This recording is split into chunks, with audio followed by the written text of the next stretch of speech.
Ang tawag sa gupit na to ay low taper fade curtain blowout. Usually, bumabagay ang gupit na to sa mga diamond facial structure, triangle facial structure, or mahaba yung facial structure. Kapag triangle facial structure ay alam naman natin na medyo malawak yung noo, pero yung curtain ay natatakpan niya naman yung both sides ng noo mo. Kaya pwede pa rin sa'yo yung gantong klaseng haircut. Kapag oblong naman yung facial structure, ay napansin ko lang na bumabagay din sa kanila halos lahat. Pwede sila sa fade, mullet, sa mga modern na haircut. Pero syempre, depende pa nga rin yun sa personality mo at sa hair texture ng buhok mo. Kung kulot ka, straight, wavy, or anong klaseng hair type meron ka.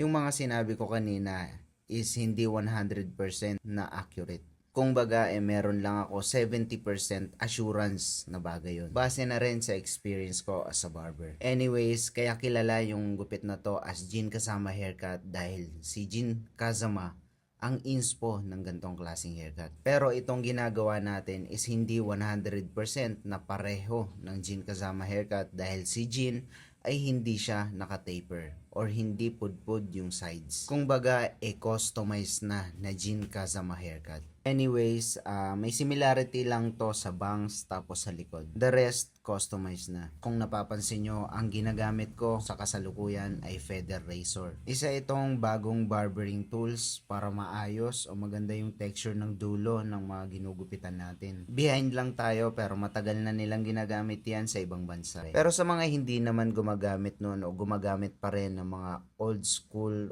technique ay pabor pa rin yun dahil yung modern strategy ngayon ay masyadong matagal yung proseso.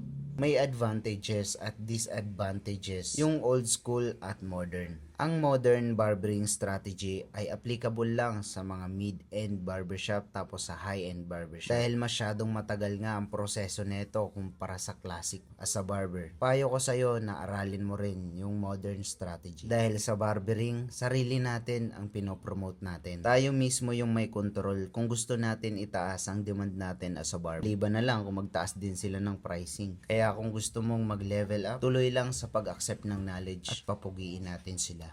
Thank you for watching mga bro. Sana marami kayong napulot na aral sa tutorial natin. And please subscribe mga ka-aspiring para sa more tutorials to come. Tuloy-tuloy lang tayo at mabuhay tayong lahat mga ka-aspiring.